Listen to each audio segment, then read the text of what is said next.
France Inter. Bonjour José-Manuel Lamarque. Bonjour Mathilde Munoz. Vos chroniques littorales sont consacrées aux 8e rencontres géopolitiques de Trouville-sur-Mer. Qui vont se dérouler, Mathilde, du 21 au 24 septembre, soit à partir de jeudi prochain. Ces rencontres sont orchestrées par Frédéric Ancel, géopolitologue, essayiste. Et tout d'abord, Frédéric Ancel, ces rencontres sont ouvertes au public. Je pense que c'est le plus important quand même. Complètement ouverte. On ne s'inscrit pas, on ne paye pas, l'entrée est libre et citoyenne. Pourquoi ces rencontres? Le thème, mer et océan. Alors d'abord parce que j'aime profondément la Normandie, parce qu'il n'y avait rien il y a 8 ans de cela lorsque j'ai décidé de créer un colloque annuel, rien de géopolitique en Normandie, qui pourtant est une région qui en a vu, c'est le moins qu'on puisse dire et vous le savez. Et enfin parce que la bonne ville de Trouville-sur-Mer a été pour le coup très intéressée, très accueillante.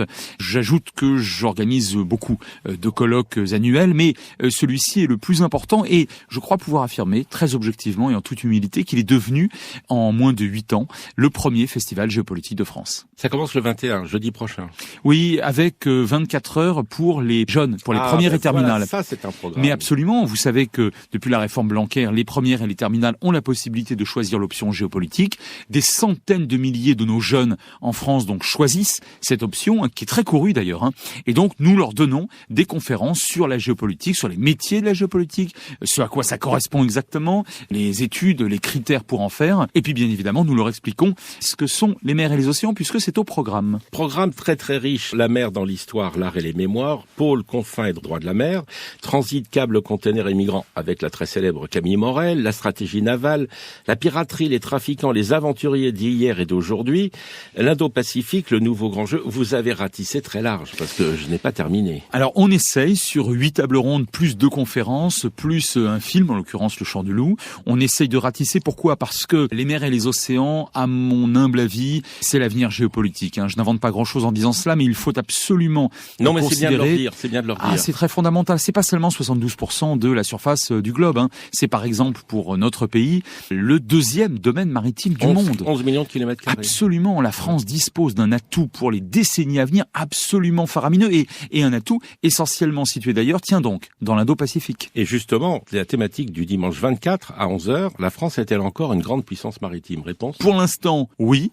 Mais si nous continuons à ne pas produire suffisamment d'éléments de puissance, c'est-à-dire d'éléments de projection de puissance, et en particulier des bateaux, nous risquons effectivement de perdre notre statut de puissance maritime, et ça, ce serait catastrophique. Et dans la stratégie navale, ça, c'est une thématique du samedi 23, vous avez invité le prince Joachim Murat. Oui, absolument, parce que Murat est tout à fait passionné par ce qui avait déjà passionné son talentueux aïeul, c'est-à-dire la cavalerie. Alors, existe-t-il sur le plan stratégique et militaire une façon très rapide de faire la guerre ou d'imposer en tout cas une dissuasion à un adversaire potentiel? Eh bien, Joachim Murat nous répondra. Et vous, Frédéric Ancel, quel marin êtes-vous?